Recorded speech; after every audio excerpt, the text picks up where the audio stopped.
Voilà. Alors, l'économie aussi, il faut faire marcher, il faut voilà. ça a été quand même un précurseur, presque le premier à... Je pense qu'à mettre en bouteille, à revendiquer du Carignan, j'ai été le premier, vraiment dans l'Hérault.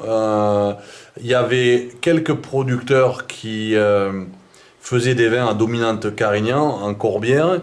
Bon, bien sûr, parce que c'était que de ça, mais c'était le vin, c'était du vin... Dur, oui, dur. Non, mais bon, c'était du vin quand même un petit peu, souvent très dénigré, quoi. Tout à fait. Et... C'est le bois dur. Bon... C'était bon pour les serments. Ouais, c'est un bois dur. Mais moi, je pense que c'était une question de rendement et de ramassage à la bonne maturité. Et il en faut un qui, comme toi, voilà, et on t'en remercie. Il faut un qui, à un moment donné, dise, mais tiens, pourquoi pas. Voilà. Heureusement que j'avais pas beaucoup d'argent. J'aurais eu beaucoup d'argent, j'aurais arraché sans attendre de voir ce que pouvait donner le Carignan. Donc je remercie le ciel de ne m'avoir donné beaucoup d'argent. Bon, bien, on remercie aussi le ciel aussi, parce que c'est quand même bien sympathique d'avoir ce cépage maintenant qui renaît, qui vraiment... Et qui est vraiment adapté à notre région. Adapté à notre région. Voilà, c'est sûr.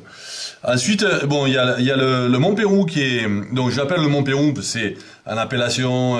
on est en appellation Languedoc-Montpérou. Donc, c'est la première appellation mon premier vin d'appellation. C'est un vin issu des vignes d'Aupiac qui sont exposées au sud. Et c'est un vin, donc, qui est, avec des cépages de Carignan et de Mourvèdre. J'ai pas mal développé le Mourvèdre sur Aupiac. Là aussi, j'avais planté 100 souches en 86 avant que je fasse du vin pour essayer, parce que les techniciens me disaient ça mûrira jamais, le Mourvèdre. Et puis finalement, ça a mûri, et puis j'en ai replanté à partir de 89, et régulièrement, je plantais donc le Montpérou, une dominante de Mourvèdre, Carignan et un petit peu moins de Syrah, et il y a du Grenache et du Cinsault aussi. Ce sont les vignes d'Aupiac, donc exposées au sud, avec des dominantes cépages adaptés au climat méditerranéen. Voilà, Aupiac, ce sont des terrasses exposées au sud, mais il y a les marnes bleues, la particularité de Montpérou, ce qui est recherché dans le monde entier pour la qualité que les vins, que ça donne aux vins, ce sont les marnes. Les marnes bleues, il y en a beaucoup qui pensent que c'est négatif, mais les marnes bleues, c'est vraiment un grand terroir pétrus. Les grands bandoles, les grands Jura, les grands vins blancs de Bourgogne poussent sur des marnes bleues. Et Vega Sicilia, c'est sur des marnes bleues aussi. Donc c'est vraiment les grands terroirs sont sur des marnes bleues. Argile assez souple, quand même, avec beaucoup de fer. Et calcaire. Donc calcaire, argilo-calcaire, et voilà, des vins qui peuvent vieillir et qui donnent des vins puissants. Voilà. Donc ensuite, il y a de l'autre côté de la colline, à 350 mètres d'altitude, il y a les cocalières. Les cocalières plantées à partir de 1999, qui sont donc un terroir totalement opposé, exposé nord-nord-ouest, avec des cépages plus adaptés à cette fraîcheur. Donc en rouge, il y a un petit peu plus de Syrah, et puis complété avec du Grenache et Mourvèdre. Donc cocalière rouge, on a parlé du blanc tout à l'heure, cocalière rouge aussi, qu'on récolte plus tard qu'en bas, et on essaye de faire en sorte aussi que les sangliers nous en prennent pas trop, bon c'est en plein garrigue, mais bon... Et c'est un vin qui donne de la fraîcheur, qui peut vieillir, mais qui donne un peu plus de fraîcheur et de buvabilité un petit peu plus jeune. Voilà. Et il y a la Boda. La Boda, c'est l'assemblage des deux terroirs. La Boda, c'est le mariage, c'est-à-dire le mariage, l'association entre de la Syrah de Cocalière du nord avec du Mourvèdre au sud. Il y a un petit peu de Carignan aussi. Donc Syrah du nord avec Mourvèdre et un petit peu de Carignan du sud. C'est l'assemblage des deux cépages, des deux terroirs, avec des cépages adaptés à chacun des terroirs respectifs. Alors moi j'avais une autre version, c'était que c'était l'assemblage d'un gars du sud, mais du nord, qui avait rencontré une fille du sud encore plus. Ça c'est des interprétations, et en plus Désiré arrive juste à ce moment-là. Donc, mais c'est vrai que c'est... on peut toujours interpréter, ouais. Voilà. Mais... Bon, Désiré, qu'est-ce que tu en penses, toi? Je pense que mon homme il parle très bien.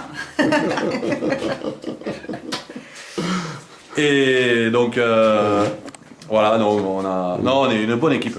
On est une bonne équipe. Bonne équipe. Voilà. Bon. On est une bonne équipe. Allez. On s'échauffe un peu. Beaucoup. Mais il faut, Bon. il faut être chaud plutôt Voilà. que froid. Alors, tu nous as quand même présenté ta grande gamme. Il reste juste, j'ai vu en dessous le clos, mais Voilà, ça, c'est mais vraiment le anecdotique. clos, c'est anecdotique. Enfin, pas anecdotique, c'est historique. Le clos, il y a une longue histoire aussi. Le Voilà. clos, ça a commencé en 91. 91, on va résumer. 91, donc la bouteille, ça c'était du 98.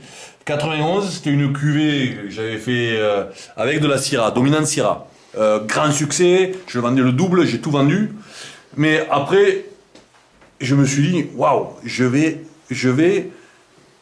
faire de la publicité à un cépage qui n'est pas d'ici et je vais mettre en avant un cépage qui n'est pas d'ici et faire une Syrah pure dans le Languedoc, pour moi, c'était pas logique. Et à mettre en avant quelque chose, il valait mieux continuer avec le Carignan qui me donnait énormément de satisfaction. Donc le clos, à partir de je l'ai fait en 91. Après, j'ai arrêté et je me suis dit, je vais attendre le Mourvèdre, du Carignan, pour l'assembler avec du Carignan, un petit peu de Syrah. Donc, le clos assemblé avec l'assemblage, ça a été en 96.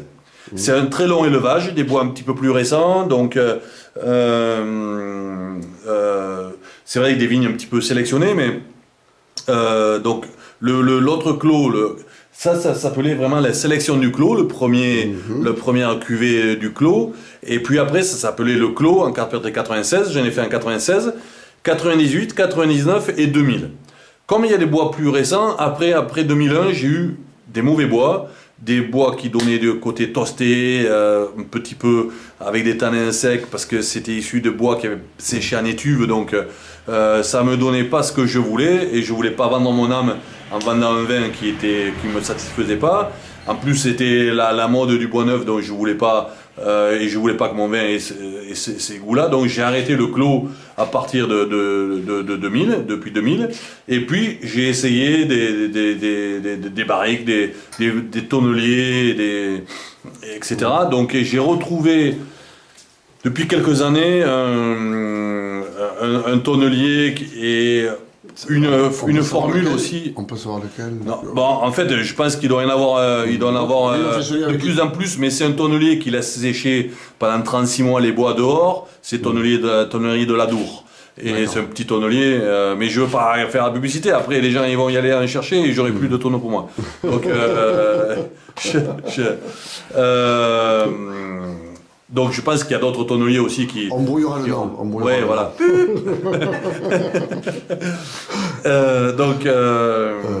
Voilà. Donc, et donc, est-ce que tu vas refaire du clos? Est-ce que la dernière... ouais, alors là, le futur clos, c'est du 2009. D'accord. Qui est en élevage encore, qui sortira à l'automne, là, qui est issu de vendanges non égrappées, comme la Boda d'ailleurs, on a parlé de la Boda, mais ce sont des vendanges non égrappées, qui fermentent dans des demi-muits ouverts, et il y a un élevage aussi particulier. Je ne peux pas tout dévoiler, vous comprenez pourquoi. On comprend. Il y a des choses quand même qui vaut mieux... On comprend, voilà. Parce que c'est pas obligatoirement ce qui va être chez moi qui va être bien ailleurs, donc voilà, il ne faut pas influencer. Tout à fait. Voilà. Et puis bon, mais tu parles pas beaucoup, on a pu le remarquer. Oui, voilà. Et donc, voilà, c'est vrai. Merci beaucoup Sylvain pour cette Avec plaisir. super présentation.